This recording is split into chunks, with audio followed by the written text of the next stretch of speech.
देखिए कल की क्लास में हम लोगों ने जो है वो देखा था जो है कि किस तरीके से टोपोलॉजी काम करती है, और उसमें हम लोगों ने देखा था कि मेश टोपोलॉजी क्या है, फिर स्टार टोपोलॉजी क्या है। आज हमें देखना है रिंग टोपोलॉजी। क्लियर है? टोपोलॉजी होती क्या है, मैंने बताया था आपको। कंप्यूटर्स को जोड़ने का अलग अलग तरीका क्या कहलाता है, टोपोलॉजी कहलाता है। मेश में सभी कंप्यूटर बाकी के सभी कंप्यूटर के साथ डायरेक्टली कनेक्टेड थे।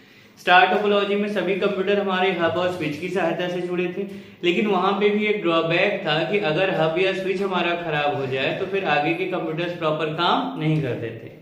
अगर आपने वो वीडियोस नहीं देखे हैं तो पहले आप जाकर के टोपोलॉजी, मेश टोपोलॉजी और स्टार टोपोलॉजी की वीडियोस देखें, फिर आप इस लेक्चर को अटेंड करें तो चीजें बेहतर समझ में आएंगी। देखिए रिंग टोपोलॉजी क्या है, यहाँ पे आप देखेंगे कि ये अलग अलग हमारे कंप्यूटर्स हैं, और इन अलग अलग कंप्यूटर्स को अगर हम आपस में कनेक्ट करना चाहते हैं तो इसको कनेक्ट करने का जो तरीका है वो क्या है, समझिएगा। इन ring topology every computer has connected with immediate computer. Immediate computer का मतलब जस्ट बराबर वाला कंप्यूटर, ठीक है। इन ring topology every computer has connected with immediate computer either clockwise और एंटी क्लॉकवाइज। मतलब रिंग टोपोलॉजी में प्रत्येक कंप्यूटर अपने बराबर वाले कंप्यूटर के साथ या तो क्लॉकवाइज और या तो एंटी क्लॉकवाइज तरीके से जुड़ा होता है। मतलब यहाँ एक डुअल रिंग बनती है। डुअल रिंग मतलब दो रिंग बनती है, एक लेफ्ट से राइट और एक राइट से लेफ्ट। क्लियर है? अब आप देखें स्टार टोपोलॉजी में आपने देखा था हमने यहाँ पे एक सेंट्रल डिवाइस से जोड़ा था। अगर हम रिंग की बात करें तो आपने देखा यहाँ हमने क्या किया, एक डुअल रिंग डेवलप किया जो कि क्लॉकवाइज और एंटी क्लॉकवाइज थी। अब आप देखिए यहाँ जितने भी कंप्यूटर्स होते हैं इन सभी कंप्यूटर के साथ अलग से एक हार्डवेयर लगा होता है। अलग से ये जो हमने हार्डवेयर ऐड किया है, इस हार्डवेयर को हम कहते हैं रिपीटर। क्या कहते हैं? रिपीटर कहते हैं। अब देखिए रिपीटर का काम क्या है, समझिए। जब हम कोई भी डेटा ट्रांसफर करते हैं और वो डेटा किसी ट्रांसमिशन मीडिया के द्वारा एक कंप्यूटर से दूसरे के पास जाता है, ट्रांसमिशन मीडिया हमारा कोई भी हो सकता है, वो वायर का भी हो सकता है और वायरलेस भी हो सकता है। तो एक निश्चित दूरी को ट्रेवल करने के बाद सिग्नल हमारे वीक होते जाते हैं। क्लियर है? वो सिग्नल जब हमारे वीक होंगे तो निश्चित रूप से वो उतनी डिस्टेंस कवर नहीं कर पाएंगे जितने के लिए उसे बनाया गया है। ऐसे सिचुएशन को अवॉइड करने के लिए हमने एक अलग से हार्डवेयर डेवलप किया जिसे हमने क्या कहा, रिपीटर। जैसे आप सपोज कीजिए कि आपका डेटा ट्रेवल कर रहा है डिजिटल फॉर्म में कुछ इस तरह से, जहां नीचे की वैल्यू 0 और ऊपर की वैल्यू 1 है।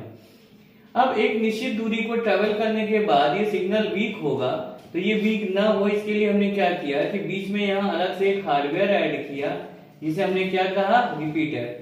ये रिपीटर हमारा क्या काम करेगा, डिजिटल सिग्नल को दोबारा उत्पन्न करेगा। मतलब repeater has used to regenerate the digital signal.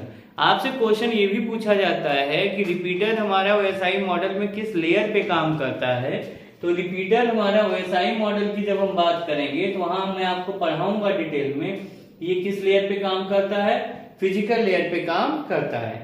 Physical layer पे ही रिपीटर की तरह एक और हार्डवेयर आपने सुना होगा जिसका नाम होता है एम्पलीफायर।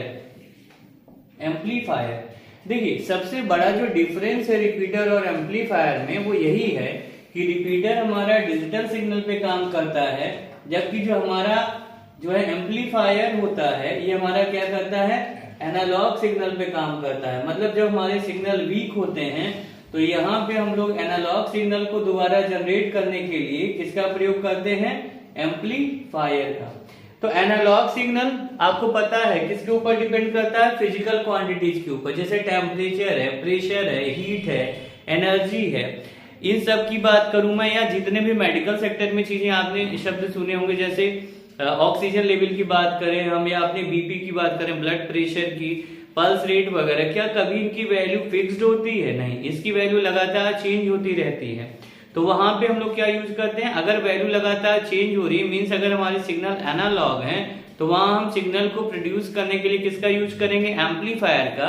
लेकिन अगर सिग्नल हमारा डिजिटल है कंप्यूटर साइंस में तो हम कंप्यूटर में क्या यूज करेंगे, सिंपली रिपीटर का। तो in ring topology every computer are connected with the device that is known as repeater which has used to regenerate the digital signal. Clear है? अब आप देखो, जैसे सपोज कीजिए क्वेश्चन आपसे ये पूछा जाता है कि मैंने आपसे पूछा था अभी कि स्टार टोपोलॉजी में जो डेटा भेजा जाता है उसे हम क्या कहते थे, फ्रेम। ऐसे ही रिंग टोपोलॉजी में जो हमारा डेटा भेजा जाता है उस डेटा को हम क्या कहते हैं, तो रिंग टोपोलॉजी में जो डेटा हमारा भेजा जाता है उसे हम कहते हैं टोकन।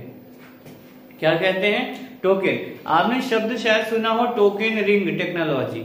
टोकन रिंग टेक्नोलॉजी ऐसी होती है जिसमें प्रत्येक कंप्यूटर को हम रिंग टोपोलॉजी से जोड़ते हैं और जिसमें डेटा का मूवमेंट किसमें होता है, टोकन की फॉर्म में होता है। क्लियर है।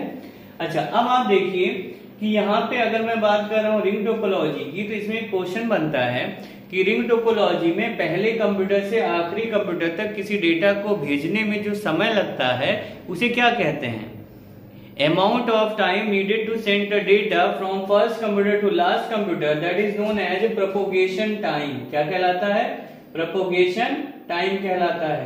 पहले कंप्यूटर से आखिरी कंप्यूटर तक डेटा को सेंड होने में जो समय यहाँ लगता है उसे हम क्या कहते हैं, प्रोपोगेशन टाइम कहते हैं। क्लियर है। अब देखिए यहाँ पे भी जो हमारा डेटा भेजा जाएगा जब टोकन की फॉर्म में जाएगा तो यहाँ भी हम एक यूनिक एड्रेस यूज करेंगे, जैसे हमने वहां पे यूज किया था फिजिकल एड्रेस का। इस तरीके से हम यहाँ पे एक कंप्यूटर को दूसरे से डिफर करने का काम करेंगे। इसके भी कुछ एडवांटेज है। इसकी सबसे बड़ी एडवांटेज ये है कि चूंकि सिग्नल हमारा कभी वीक हो रहा है नहीं, लगातार रिपीटर लगा हुआ है, तो इसलिए सिग्नल की स्पीड बहुत बेहतर होती है। सिग्नल की स्पीड बहुत बेहतर होने से कुछ फायदे हैं। पहली बार डेटा ट्रांसमिशन की स्पीड बहुत हाई होती है, डेटा रेट यहाँ बहुत ज्यादा होता है। और दूसरी एडवांटेज सिंपली यहाँ पे ये होती है कि डेटा को रीच होने में समय बहुत कम लगता है और जो डेटा हम सेंड करते हैं वो बहुत ज्यादा दूरी ट्रेवल करता है अन्य टोपोलॉजी की तुलना में। लेकिन ड्रॉबैक ये है कि चूंकि एक डुअल रिंग है इसलिए बीच में अगर हम कंप्यूटर को कनेक्ट करना चाहते हैं तो इसे कनेक्ट करना क्या है, एक डिफिकल्ट काम है। दूसरी बात, चूंकि नंबर ऑफ हार्डवेयर यहाँ हम बहुत ज्यादा यूज कर रहे हैं जैसे रिपीटर्स, इसलिए सिग्नल को रीजनरेट तो हम कर रहे हैं, स्पीड तो हमारी बेहतर है, लेकिन ऑटोमेटिकली जो कॉस्ट है डेटा ट्रांसमिशन की वो क्या हो जाएगी, हमारी बढ़ जाएगी, क्योंकि नंबर ऑफ हार्डवेयर की रिक्वायरमेंट यहाँ बहुत ज्यादा है। Thank you.